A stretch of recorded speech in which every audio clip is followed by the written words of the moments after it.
Life can throw you some curves, and it's not just the things that you see coming. Sometimes it's the things that you didn't see coming that hit you out of nowhere, setting you back in such a way that it seems like you can't get over. I was in my comfort zone. I was doing just enough to get by. I was working a job that paid me just enough to keep me from quitting. And I worked just hard enough to keep from getting fired. I was parked. I knew I could do more, but when my mama died, it took something out of me. When I went through a divorce, it took something out of me. When my best friend died, it took something out of me. I thought, and somebody said that life is like an onion. You have to peel it one layer at a time, and sometimes you cry. Life's gonna happen to you. When you have a dream, you're gonna get slapped around. And don't take it personally. Don't ask, why did this have to happen to me? Why not you? Who would you suggest? You want to give us some names, some email addresses, and don't tell everybody. 80% don't care, and 20% glad as you. It's called life. I'm Nissa. Suck it up and move on. Get over it. Why? No one's coming to save you. No one's coming to save you. The only person that's going to make a drastic change in your life, whether that's physically, mentally, emotionally, spiritually, the only person that is going to dig you out of your holes is you. You have to do it for you. You've got to become courageous to stand up within yourself, to face it and step forward. Continue to do those things that you know work for you after you have evaluated yourself from the situation. Continue to move, stay busy, stay busy, stay biz. It's not easy, but through practice and practice and practice. Practice makes improvement. You have absolutely nothing to do with what happened to you. It's not your fault. But if I come back a week later and you're still on the ground, if I come back a year later and you're still on the ground, that's your fault. If you get knocked down, there's nothing you can do about it, but getting back up has everything to do with you. And you will promise me that from this day forward, you will not be defeated. By Kel on I saw. All of the people that I know who have become successful in any way use a structured means to organize their time. They have lists of things to do. Every day, there's a list of things to do that day. Every week, there's a list of things to do that week. Every month, there's a list of things to do that month. At every level of temporal resolution, there's a sequence of plans, and those plans are implemented on a day-to-day basis. You cannot be successful without this. It isn't about rising up the corporate ladder. You know what I mean? That's sort of what success has come to mean in our culture. That isn't what I mean. You can't have a life that you're going to find acceptable without that, because you need the vision and the plans to give you purpose and direction. That's where all your positive emotion comes from. All your motivation, laying out plans that are worth attaining, and then observing yourself moving towards them. That's the source of most positive meaning. Without that structure, you're so lost that you're going to be anxious and overwhelmed. It's really like being in a foreign country, isolated and alone with no map. I don't know where the hell I am. I don't know what the hell I'm doing. You know the rains are going to come too.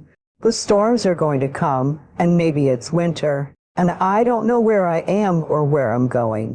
If you want to build a winning attitude, you need to take time, and this is probably going to surprise you based on what you've heard me say so far, but you need to take time to be quiet. You need to do it at least 4 or 5 times a week. A lot of people say, well, that guy keeps talking about time for this and time for that.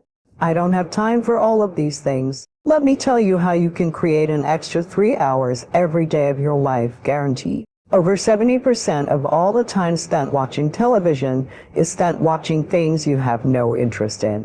Let me encourage you to do this. Take a slow, lazy, drifting, absolutely meaningless walk. Just almost go to sleep on the walk. Not an exercise walk, you need to do those too, but a very quiet walk. Pick out a place in your home where you can be absolutely quiet on occasion. If you have to get up 30 minutes earlier, that's wonderful. I don't know why, but I seem to wake up earlier in the winter months than I do in the summer months. When I get up, it's pitch dark. I have a nice little office. I go in there and I turn on the gas log. I sit there And every time I do that, without exception, I have the most exciting day of my life. I simply run through my mind the things I'm going to be doing. As you plan the day, as you think of all the things you've got to be excited about, it really does renew your energy, and it gets you excited about the day. Now let me tell you something. This is going to be one of the toughest things you'll ever do. When you sit down saying, well, I want to sit perfectly quiet for 20 or even 30 minutes, you will think of 2,868 reasons or things that you've got to do. You'll try to decide, do I raise the window? Or, Lord, do I turn the heat up or down? Do I get the air conditioner off or turn it more full blast? Do I really need to go to the bathroom? Am I going to get me a cup of coffee? What is that noise outside? Maybe I better check up on mine. Resist the temptation. Spend a few minutes in quiet, reflective thought. It does make a difference. Take time to be quiet. We actually have a biological instinct for meaning that orients us in the world. And that instinct manifests itself when we place ourselves in a position in the world where we're competent, where what we're doing is working, so that we're not too terrified and anxious, but also while we're simultaneously advancing ourselves and improving our ability to cope with the world. For example, if you watch a high-level athlete who's at the peak of his or her performance, you see someone who's extraordinarily practiced at what they're doing and has developed the expertise necessary to do it. But then you also see them push themselves on that developmental edge to make themselves just that much better. That function is associated with an intrinsic sense of meaning. Whenever you see anyone manifest that, you are automatically drawn to it. You see that when an actor pushes him or herself beyond their limits, you see that when someone speaks extemporaneously and manages it extraordinarily well. I'm trying to help people understand that this meaning is a true phenomenon. It's not a secondary thing. Also, to point out that most of the time, that meaning is associated with the adoption of responsibility. Well, you know, there are remarkable people who come into the world from time to time. And there are people who find out over decades-long periods what they could be like if they were who they were. If they spoke their being forward, they get stronger and stronger and stronger. And we don't know the limits to that. We do not know the limits to that. I think one of my greatest inspirations were things that I would feed off of. Was just obviously people not believing in me. You know, the cloud of doubt that hung over my head made me want to prove everybody wrong. I wanted to make it, and I was going to make it regardless of what anybody said. I outlasted the pain when I was sleeping in those abandoned buildings. I kept telling myself, one day you'll be a homeowner. Every time I walked into that abandoned building, my greatest moments were probably the moments where I hit rock bottom, where everything was against the wall, where I failed. And I had to find intestinal fortitude when no one was around and pick myself up and face what knocked me down. This time, beating it. It's those moments in life that build character. It's not the titles. It's not when the crowds are cheering. It's when no one's cheering. Who are you? There comes a point in your life when you must recognize that more needs to be done than just complaining about it. You have to realize that if you're not willing to work for the first opportunity given to you, you won't have any other opportunities waiting for you. You will start the process of change. Do something different in the next 90 days than you did in the last 90 days. Pick up books to read, adopt new health disciplines, improve relationships with your family. Whatever it is, it doesn't matter how small. You'll start doing different things with the same circumstances. Since we cannot change the circumstances, we can change ourselves and what we do. You don't have a lot of time left. Yeah? So, there's no reason to complain. You're not even in a position to complain. You have to figure out that there has to be another idea about you. You have to understand that something even greater and more challenging is waiting for you. Work your ass off. You never want to fail because you didn't work hard enough. It doesn't matter what area you're in. No pain, no gain, work your butt off. That's what I always believe. What you do is being able to perform, keep your life on schedule, keep commitments and promises, and meet deadlines. It is essential to success. Do it with everything you have. Develop the habit of giving more than what you're paid for. Develop the habit of setting standards that others will be measured by. Someone said, "Do not go where the path may lead, but go where there's no path and leave a trail." If you can harness yourself and say that where you are, you're going to do the best you can with what you've got, because that is an expression of who you are. If you get into the habit of being mediocre, it will become a part of your consciousness. If you get into the habit of giving less than what you have within you, it will begin to reflect in your personality. It will damage you psychologically. You don't want to be part of that kind of self-destructive behavior, so set high standards for yourself. The next thing, part of what feeds that hunger, is developing a sense of urgency. Aurelius said, "Stop living your life like you have 1,000 years to live. In life, you're either here today or you're gone today. If there's something you want to do and you can't do it all at once, do just a little bit of it." I like what Robert Schuller says, "By the yard, it's hard, but inch by inch, anything is a cinch." Believe in your ability to figure things out. I think that is the ultimate belief in life, knowing that you can figure out how things work and that you can get better. That fundamental structure in our mind, believing that we can figure things out and get better, enables lifelong improvement and growth. Without these beliefs, good luck. If you take on a task that you don't know how to do and say, "Well, I don't know how to do that, so I quit," you won't get anywhere. If you want to be like someone you see as a role model, but don't believe in yourself, you say, "I'm not like that," and quit. Without belief as the underlying element of your mindset, there's no ability to grow or progress. You have to look at the next stage of your life and say, "I believe I can figure it out." If you have a great dream and no clue how to achieve it, you still go, "I believe I can figure it out," which allows you to get up and work towards it. If you don't believe you can figure it out, you won't even start. But once you believe that you can figure it out and that you can do it, then you'll begin. Always believe in your ability to figure things out. The questions you ask yourself will determine the course of your life. I have been asking myself, what do I need to do to get rich? And it left me really unhappy. So I changed the question and started asking, what would I do and love every day even if I were failing? The average human lifespan is 75 years. 1/3 of your life is spent sleeping, and another third is spent on watching TV, movies, drinking, partying, traveling, spending time with family and friends, playing video games, commuting to work, buying groceries, paying bills, being stuck in traffic, waiting in line, mowing the lawn, cleaning the house, and doing laundry in the house and doing laundry. That leaves about 25 years. In the first 18 years of your life, you are growing up, learning to walk, eat, run, and talk. You are totally dependent on your parents and going to school because you can't really think for yourself, call your own shots, or know how to be your own person. That means you have approximately 7 years to make your dreams come true.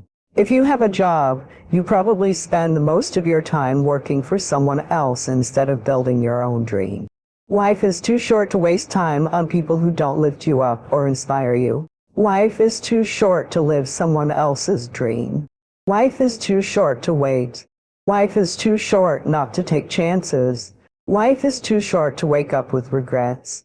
Develop a sense of urgency in the pursuit of success and freedom. You must step up to live life on your own terms. Reasonable time is enough to achieve all of your goals. It's not the hours you put in, but what you put in the hours. The ideas you can't think of now will start to flow a year from now. When you deposit those ideas in the hours you've got, productivity multiplies. First and foremost, know who you are. Being able to answer the question, who am I and what do I want, is crucial. My answer is, I am God's child. I am that which is born of all that is. I am, as Pierre Teilhard de Chardin said, a spiritual being having a human experience. I'm trailing the breath of the ancestors yet, but also the breath of the angels. Understanding that because I am connected to the source of all that is possible for me. That's who I am. I refuse to be aware of something I could be and should be doing better and purposely decide not to do it. I refuse. That's like inviting broke into your life. Your pride and ego have stopped you from being thirsty. You're in your own way. You are the reason your career is not on the next level. Nobody else. One of the keys to legendary success is longevity. There's a lot in the book about how the best in the world, the great geniuses, manage their vitality so they're still rocking their craft in their 90s. It's about mindset, heart set, health set, your physical life.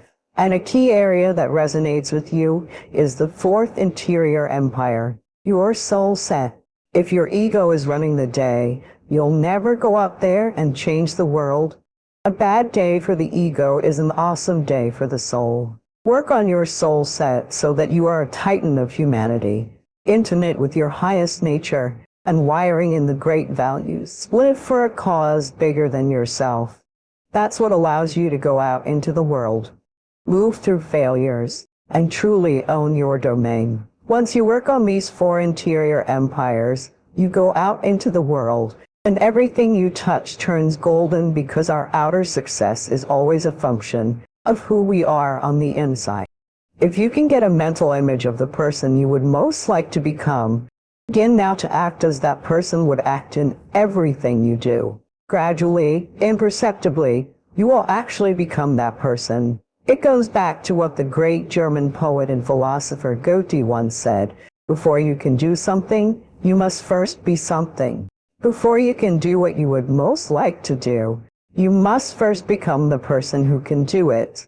What are you going to do? Are you going to continue on? The change is up to you. No matter what, even if you're not going to win, you've got to fight. You have not because you asked not. Most people don't have the life of their dreams because they don't ask God for the life of their dreams. What we really want seems impossibly out of reach and ridiculous to expect, so we never dare to ask the universe for it. The universe responds to the man or woman who refuses to be denied because that is your commitment. That dream you have of controlling your destiny is yours, but you've got to be willing to stand there and face disappointment again and again and again and refuse to turn around until life gives it up. Everybody's got to pay the price. Everybody's got to do the deal. Everybody's got to do the discipline. Everybody has to pay. But here's what I've discovered. If the promise is clear and powerful, the price is easy. You have the talent, but to go to that next level, the thing that everything hinges on is whether you can master your mind or not. Did you practice for 1 or 2 days? You go out, do a couple of hours, and get tired. Yeah, you're competing against people right now who see this as their lifestyle. And you think they're about to let you take their lifestyle? Knowing who we are is hard. It's hard. Give yourself a break. Eliminate who you are not first, and you're going to find yourself where you need to be. Change is an invitation to the future. If I can change, I can have my future. See with your own eyes. Feel with your own heart.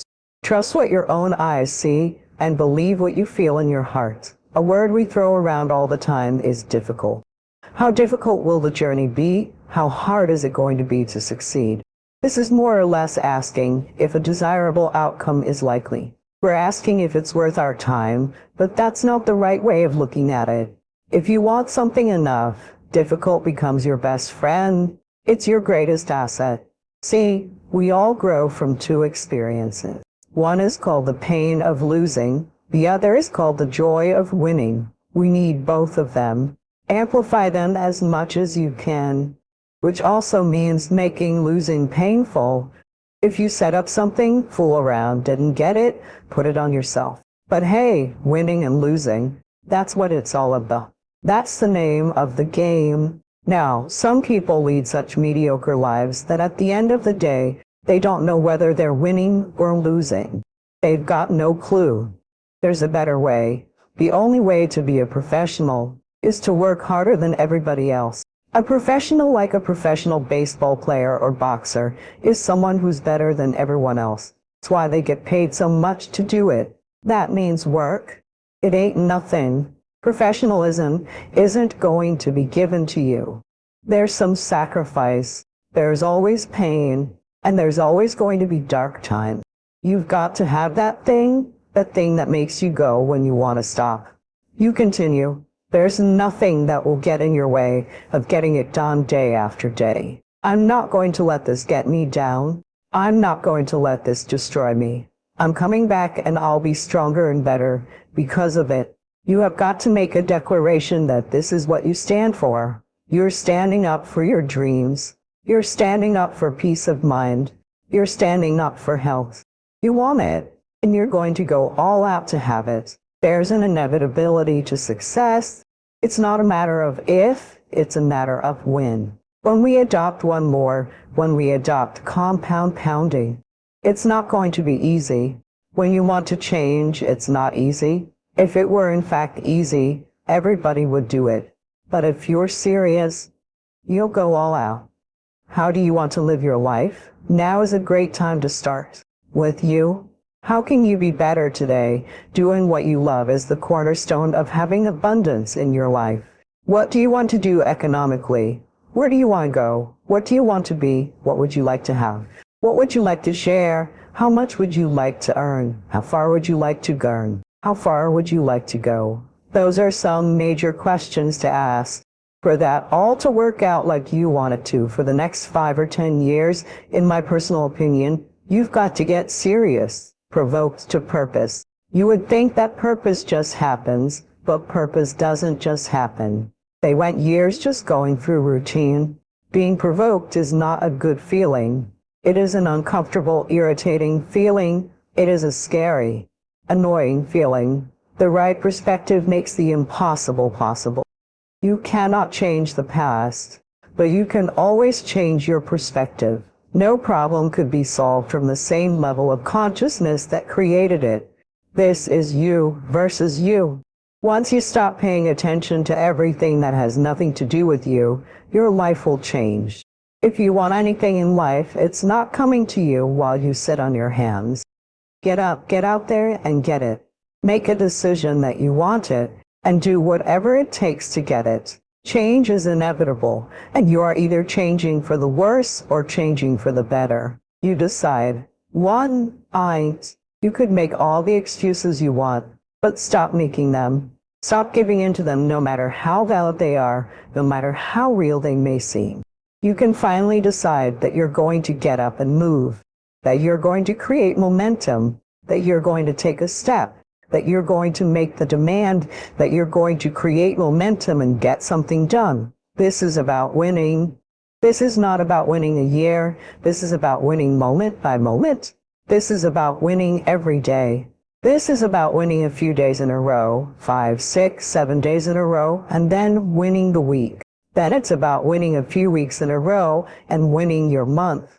And then it's about winning a few months in a row and you'll win the year. The most important thing to understand is that life is a jungle, and a jungle is neutral. Life is a backdrop, and you and I are the players. The question is, do you want to be an unfamiliar tourist in the jungle, or do you want to be a guide? Are you making yourself better? Are you making yourself worse? Are you moving forward? Are you moving back? Are you making progress, or are you stagnating? When you want something out of life, you've got to be willing to go into action. Don't wait around for things to be just right. Don't wait for things to be perfect. Don't wait for the ideal situation. It will never be ideal. We don't have to wait until we die in order to experience heaven. Our thinking can bring heaven to us now. You can't build something on an unstable foundation. You build something on a shaky foundation. You can't even get it high as you can.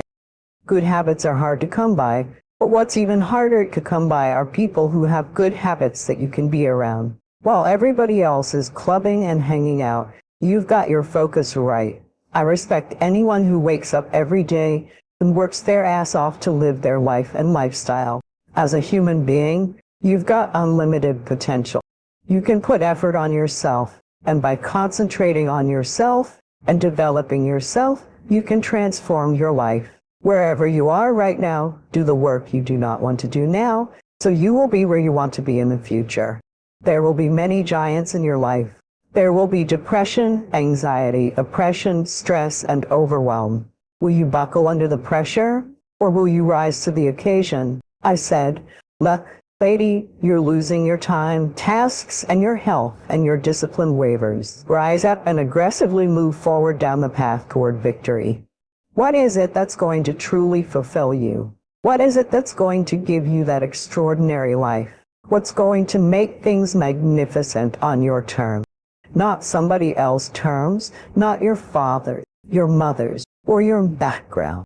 What is that really? What if you live your whole life only to discover that it was wrong? That it was wrong, what you were chosen to do, and you didn't do it. It is not the things we do in life that we regret on our deathbed. It is the things we do not do. I assure you, I've done a lot of really stupid things, and none of them bother me. All the mistakes, all the dopey things, and all the times I was embarrassed, they don't matter. Last August, I was told that in all likelihood, I had 3 to 6 months left to live. Somebody said to me, in light of those numbers, "Wow, so you're really beating the Grim Reaper." We don't beat the Reaper by living longer. We beat the Reaper by living well and living fully. The Reaper will come for all of us. The question is, what do we do between the time we're born and the time he shows up? Because when he shows up, it's too late to do all the things that you are always going to kind of get around to. You are responsible for your life. If you're sitting around waiting for somebody to save you, fix you, or even to help you, you are wasting your time. Only you have the power to take responsibility to move your life forward. And the sooner you get that, the sooner your life gets into gear. What matters is now, this moment, and your willingness to see this moment for what it is. Accept it, forgive the past, take responsibility and move forward. Because in the end, none of us have very long on this earth. Life is fleeting. If you're ever distressed, cast your eyes to the summer sky when the stars are strung across the velvety night. And when a shooting star streaks through the blackness, turning night into day, make a wish. Think of me. Make your life spectacular. Here's the problem as you go through life. What happens is your brain starts to fill up with information, and that creates a state of feeling overwhelmed. You have to be able to, like when you first start out in jiu-jitsu, you're a white belt. I remember being a white belt and thinking, oh my God, I am never going to get good at this. I'm going to suck forever. But you look at people who are better than you and know they had to have sucked at one point in time. There's got to be a light at the end of this tunnel. I just have to keep going. Discipline, self-discipline is necessary for everything you do in your life. But see, what is the choice? You walk a path like everyone else, dressed in suits, going to work, coming back, never leaving a legacy, or do you swim upstream like a trout against the norm, and whatever little you achieve is only yours? I just need you to start. Here's the other cool thing. We know from research that if we can get you to start, 80% of you are going to keep going. And the truth isn't in the 20%, the truth is in this other part of your brain saying, look man, you're wasting a bunch of percentage here. They want to avoid discomfort. They feel like any kind of exercise is something to be avoided. That's not for me.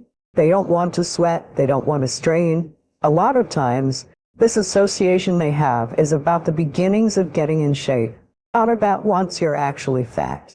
Because once you're fit, exercise is something you look forward to. It's an alleviation of stress, it feels great. I think that helps with mindset. We've got to risk everything. Great artists like Dylan and Picasso knew they risked failure. If we want to be great, we've got to risk it too. I'm willing to sacrifice my sleep, my food, and my quality of life, if that's what you want to call it, to achieve greatness. My lack of interest in complaining is so high. And when I watch what people complain about, it breaks my heart because they completely lack perspective. When I was 297 pounds and trying to be a Navy SEAL, the scariest thing in the world to me, even to this day, was that could have been the rest of my life. You have to trust that the dots will somehow connect in your future. You have to trust in something, your gut, destiny, life, karma, whatever, because believing that the dots will connect down the road will give you the confidence to follow your heart even when it leads you off the well-worn path, even when it leads you off. And that will make all the difference.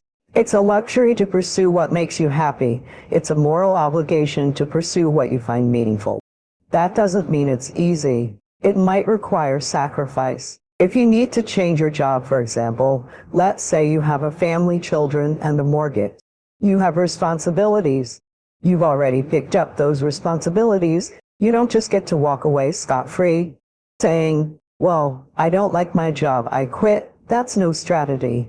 What you might have to do is think, well, this job is killing my soul. So, what do I have to do about that? I have to look for another job. If no one wants to hire me, maybe I need to educate myself more. Maybe I need to update my resume. Maybe I need to overcome my fear of being interviewed. Maybe I need to sharpen my social skills. You have to think about these things strategically. If you're going to switch careers, you have to do it like an intelligent, responsible person. That might take a couple of years of effort to do properly. I've dealt with hundreds of people in my clinical and consulting practice, and we set a goal, develop a vision, and work toward it.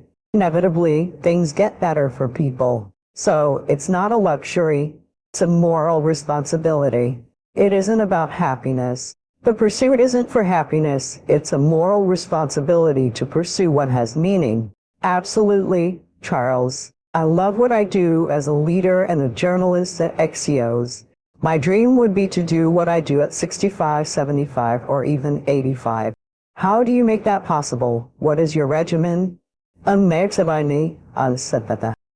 the first thing, as one of my heroes, Viktor Frankl, put it, ever more people have the means to live, but not the meaning to live for. The way you do it is to have meaning in your life. Discover your gift and follow Maslow's principle. What you can be, you must be. Whatever your nature calls you to be, dedicate yourself to that. I've dedicated myself to learning every day, trying to find new principles, searching for how to better apply the principles we are applying, and every day trying to improve. I wake up every morning. What time? I get up a little before 6, say 5:45, and try to get to the office by 7. What keeps me going is thinking, I can contribute today. I work out every day, so I work both mind and body. I have something to look forward to every day. That's the problem with people who just have stuff and don't do that. Retired and just fooling around. I wouldn't last a year. I'd have been dead long ago. This is where my alma mater, ment in Latin, means mind and hand, body and mind. That's what I do. I work those every day. How do I work my mind? How do I work my body? Well, I work out every afternoon or evening for about an hour and a half. I have a gym here, yes, in the basement. I do cardio, mat, core work, and weights. All of us have motivation of some sort. I define motivation as the desire to achieve what you believe to be worthwhile. Many people go through life never getting in touch with their greatness because of a lack of motivation to push themselves, or because they have not found something they believe to be worthwhile to challenge. I believe that's the single most important element that separates the quality of people's lives. It's not just the ability to have hunger, but to sustain it. Hunger means that you want more. You want more of yourself. You want to make a bigger difference. You want to be a better parent. You want to do something more than there is today, and that you don't get satisfied. Most people start out with hunger in the early stages of life and then lose it. But the people that come to me are hungry either because something's happened. They've had a birthday with a 0 on it. They've gone through a divorce. They're starting a business and they know they've got to have a different level. Or they're the best in the world and they're always looking for that edge that makes the difference. One of the things that we must do is work on achieving self-mastery. You must work on yourself continuously. Never be satisfied with yourself. Always know that as you invest the effort and time on you, that's the greatest ability that human beings have above animals. See, a dog can't be anything but a dog. A tree can't be anything but a tree. A human being has unlimited potential. You can put effort into yourself, and by concentrating on you and developing you, you can transform your life wherever you are right now. If you want to do anything worthwhile in life, you've got to be hungry. You've got to be hungry. Begin to know that you have greatness within you. And if just one of you here begins to envision yourselves as being blessed and highly favored to reach your goals, if just one of you captures the essence of what that means, that you have greatness within you and a responsibility to manifest that greatness, you can make your parents proud, you can touch millions of people's lives, you can touch millions of people's lives, and the world will never be the same again because you came this way. True champions get hungrier every time they win. Winners dominate losers. Legends dominate winners. Now is your time. Now's the time where the talking is done. Now is the moment where you've got to make a decision. And the decision is simply this. Are you ready to take the next step? Yawing away. One of my favorite quotes is by Henry Wadsworth Longfellow. He said, "The heights by great men reached and kept were not attained by sudden flight, but they, while their companions slept, were toiling upward in the night." What does that mean? You've got to work. You've got to do some doing. You can't just sit around hoping it'll happen. One of the steps, one of the actions you need to take is called asking. Many of us see. We wrote a book, Mark and I wrote a book called Dare to Win. It was a book of all these kinds of things, and people went out and read the book, and still a lot of people weren't successful. We thought, what's the problem here? As we began to analyze and interview people, we realized one of the main things blocking most people was the fear of asking for what they wanted. They wouldn't go up and just say, "Can I borrow money? Will you support my dream? Will you volunteer for school? Will you lend me your car?" Whatever it is they need, they were so afraid of being rejected. So we wrote a book called The Aladdin Factor, How to Ask For and Get Everything You Want. In doing all that research, we ran across a girl named Marquita Andrews. Marquita Andrews was the living example of what we call ask, ask, ask, ask, ask, ask, ask, ask. You're going to have to ask a lot of people.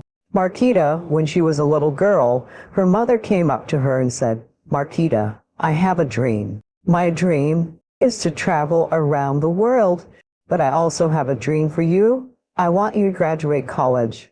The problem is, I'm a waitress. I don't see how I can underwrite both dreams on a waitress salary. But I'll make a deal with you if you'll go to college and agree that after you graduate, you'll take 25% of your income for the first number of years and put that in savings to send me around the world, then I'll pay for your college education. But if you're not willing to do that, then I don't know if I want to pay for your college education." Well, what is she? She's like 7 or 9 at the time. He goes, "Sure deal." What? Yeah, fine. Later that year, she joins the Brownie Scouts. The Brownies are part of the Girl Scouts, and they came out with their annual cookie drive. They had a contest that the girl who sells the most cookies wins a trip for 2 around the world. Marquita says, "I'm getting out of this one easy." So she starts selling cookies like you can't believe. Now, in her first year as a Brownie Scout, she sold 3,526 boxes of Girl Scout cookies. Someone just said, "No way. Most women who sold Girl Scout cookies, if you sell 300 or 400 boxes. That is a big deal." 3,046, how'd she do it? Asked. She lived in New York, a high population concentration. She would go into high-rise apartment buildings and condos, and as people would come down in the morning and back from work, she would just be there. "Did you buy your cookies yet? You want to buy some cookies?" If she sold one, they said, "We want to buy 2. Don't you know people should just ask?" Then one day, she finds herself at 14 years old. She wrote a book called How to Sell More Cookies. Condos, Cadillacs, computers, and everything else. She was the keynote speaker at Radio City Music Hall to the $1 Million Round Table of Insurance Salesmen. All people who had sold over $1 million in commissions and all this stuff. And she's up there talking to 1,000 people. At the end of her talk, she says, "I want you all to look under your seat. You'll find a 3x5 card. Take that out and write a number between 5 and 10 on the card." So everybody did. And she said, "That's how many boxes of Girl Scout cookies I want you to buy from me today as you leave here." 1 a.m. That day she sold 7,000 boxes of Girl Scout cookies. She's in the Guinness Book of World Records. Before she retired, she sold over 32,000 boxes. Not astounding, hasn't been beaten. But what does she do? Ask, ask, ask, ask, ask. Very powerful tool. Now, she had one final clause, a little phrase. It says, WSWSWSW. What does that mean? Some will, some won't. So what? Someone's waiting. So if you ask enough people, eventually someone's going to say yes. If I asked everyone in this room, do you have a red car? Eventually someone would say yes. It doesn't matter if you ask enough people, you're going to get your dream met. I don't think that equality of opportunity is a problem. I think that's a great thing, and anyone with any sense champions equality of opportunity. I mean, even if you're purely selfish and purely self-centered, you'd want to set up an economy where everyone who had ability could be maximally exploited by everyone else, because then we can all benefit from each other's talents. So equality of opportunity is an absolutely useful fundamental principle. But that has nothing to do with equality of outcome. Those things aren't even in the same conceptual universe. And to strive for equality of outcome is, well, it's a fool's game and likely to be extraordinarily dangerous as well as impossible. One of the things we know, for example, is that I don't know to what degree it's common knowledge in Scandinavia, but the biggest differences between men and women in the world in terms of temperament and interest are in Scandinavia. They've maximized as a consequence of their egalitarian policy. What do you mean by that? It means that the more egalitarian your state, the bigger the personality differences between men and women. How do you measure that? How do you know that? Well, psychologists have perfected, at least to some degree, the measure of personality over the last 30 years with very advanced statistical models. So what you do is offer men and women well-validated tests of preference and of personality. You do that all across the world with tens of thousands of people in multi-country samples. Then you look at the difference between men and women and rank order that by wealth and egalitarian social policy. What you find is that the more egalitarian the society, the more different the men and women become. I think that equality of opportunity is a perfectly reasonable proposition. I mean, I have a daughter and a wife. I do everything I can, and I have many female clients whom I've consulted with and helped, and in many cases accelerated the development of their careers tremendously. It's obviously of great utility to encourage forward striving in young people and people in general. That's not the issue. At least. Well then, why do you think the outcome in these countries where the outcome is more equal leads to bigger differences? Oh, because there are only two reasons that men and women differ. One is culture, and the other is biological. If you minimize the cultural differences, you maximize the biological differences. So, I know everyone's shocked when they hear this. This isn't shocking news. People have known this in the scientific community for at least 25 years and has been replicated in the last month 3 times in 3 separate samples, including in Science, which is the world's greatest scientific magazine by a large margin. And it isn't a small effect, it's a huge effect. We are in a generation where we want everything to be fast. One of the hard truths about life is that success takes time, so get it done. Cannot mess around and play games with it. So, what are you made of? What are you prepared to do? Will you finish what you start, or will you make excuses? What is it going to take? Some days I win, some days I don't. But each and every day, I get back up and move forward with my fists clenched. Many people want to understand why you're grinding. They want to understand why you're attending masterminds and private workshops instead of partying all night long at the club. They're not going to understand that you know short-term sacrifices lead to long-term prosperity. I need you to live every day, this moment, as if it's your last. I'm in control here. I'm coming back and I'll be stronger and better because of it. It's never going to make sense. It's never going to be obvious. You're never going to walk out your door and see the obvious way that you want to go. And if you do, it's a trap. If you go down the path that's already laid for you, It's going to take you to all the destinations that are already known. The only thing keeping you from getting what you want is the story you keep telling yourself about why you don't have it. Want it, and you're going to go all out to have it. It's not going to be easy. When you want to change, it's not easy. If it were, everyone would do it. But if you're serious, you'll go all out. You have got to make a declaration. This is what you stand for. Take full responsibility for your life. Accept where you are and the responsibility that you're going to take yourself where you want to go. I fight with everything I've got to overcome those weaknesses and shortfalls and flaws as I strive to be just a little bit better today than I was yesterday. Most people stop at failure. We've all failed at things. I'm going to continue to fail at stuff. It's the most powerful tool you can use, but it all depends on how you use it. What would your future be like if you decided to want that which you desire so strongly that it propels you past your fears? Experience the fear, as the book says. Feel the fear and do it anyway. I don't care if you have to listen to me 1,000 times. I need you to get crystal clear about your future, because the only reason why you are here, the only reason why you're alive, is because you have work to do. You've got to figure out why on earth you are here. What is your destiny? Nathaniel said. In that way, you will grow your influence to make an impact. In that way, you will honor all those who have gone before you, who have invested in you. Look in the unlikeliest places for wisdom. Enhance your life every day by seeking that wisdom. Asking yourself every night, how am I living? Never give up, however long that takes. Step by step, piece by piece, book by book, word by word, apple by apple. Walk around the block, go for it.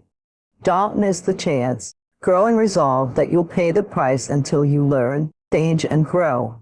Ask anybody who was a champion. The difference between them and their opponent is that they were more hungry. Friedrich Nietzsche said, "Many are stubborn in pursuing the path they have chosen. Few in pursuit of the goal." That's one of the things that really trips people up.